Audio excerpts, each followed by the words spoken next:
thought now was a good opportunity to actually show you the Kingpins in the front of this old bus, 1976 SB3 or NFM series bus, because I've actually got the front wheel off and the brakes out at the moment, so it makes things nice and easy to have a look at the Kingpin assembly. But I'll just run through what's actually happening here. So the basic reason to have a Kingpin assembly is it allows the bus or vehicle to turn left or right on the hub, which I'm currently pushing around at the moment.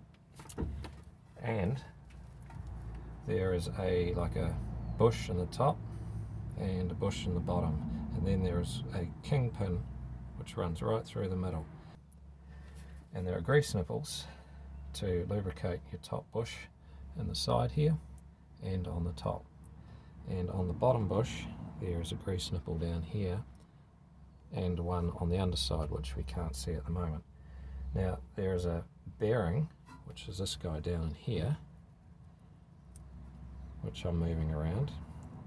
That is greased when you pump grease in here as well. So the grease goes into the bottom bushing, comes up and flares out through this bearing. This is like a little flat bearing, and the forces that run on this bearing are from the wheel pushing up onto the axle. So it's that squishing force. Now you can get play, up and down play, when this bearing starts to collapse or wear. If you end up with up and down play and you haven't had it before, this bearing's on its way out and will need replacing, along with most of the Kingpin assembly. The bushings in the top are to stop that motion. So the top of the wheel is going to try and push this bushing in that way, and the bottom bushing is going to try and get pushed out that way. So you can end up with wear in these directions as well, if that makes sense. Now there's a bit of a mistake people make, and the best way to get grease into these Kingpins in the top, the bottom and into that bearing is to jack the vehicle up on the axle. So put a jack underneath the axle, lift the wheel off the ground, and what it does is it allows the pressure to come off this bearing. See, I can spin the bearing quite easily in there, and that will allow, when you put your grease gun on that nipple there, to force grease up through this bearing. And I'm going to do that now.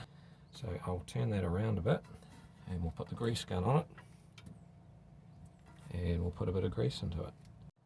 So what we're looking at here is the bottom bearing in the Kingpin assembly. So that's the bearing we want to get a grease into, and we can get that in there with this grease nipple here.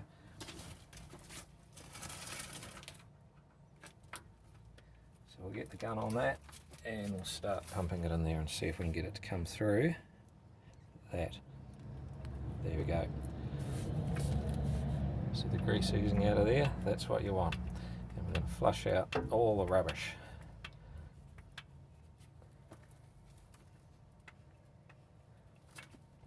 There we go. Now we're now seeing blue clean grease coming through that. So that's what you want. And by jacking your vehicle up, you will be able to get grease into that quite easily.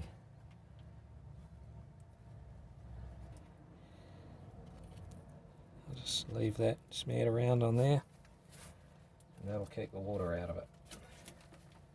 By jacking it up, you can get grease in there nice and easy. Now we're going to go onto the bottom one and pump some grease into the bottom bush. So we're looking up onto the underside now, and this is the bottom bushing grease nipple. So what we'll do is we'll get the gun on there, feed some grease into that.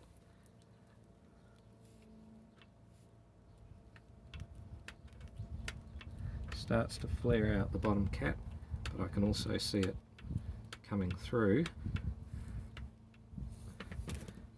into the bearing we were looking at before. So that's going up through the bottom bushing, up the sides and up into the bearing that we were greasing a moment ago. We're looking down into the top bushing now, and you can see the two grease nipples there. There's one on the top cap and one on the side.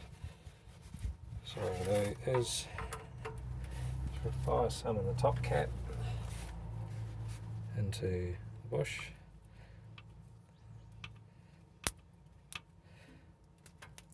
and into into the side now. And you see as I pump into the side, it also spews out the top cap.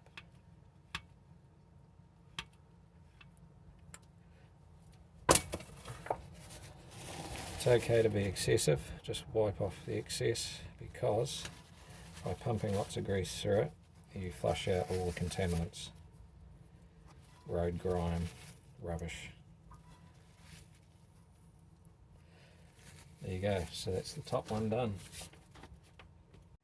So there you have it, they are the 4 grease nipples on your Kingpins. One at the top, one on the side, then there's another one hidden down in here, a bit tricky to see, and then the final one is on the underside there.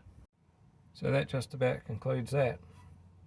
So remember, jack it up, that'll take the weight off that bottom bearing and allow you to get the grease through the entire of the Kingpin set, and you should get many years of trouble-free service. Thanks for watching, see you later.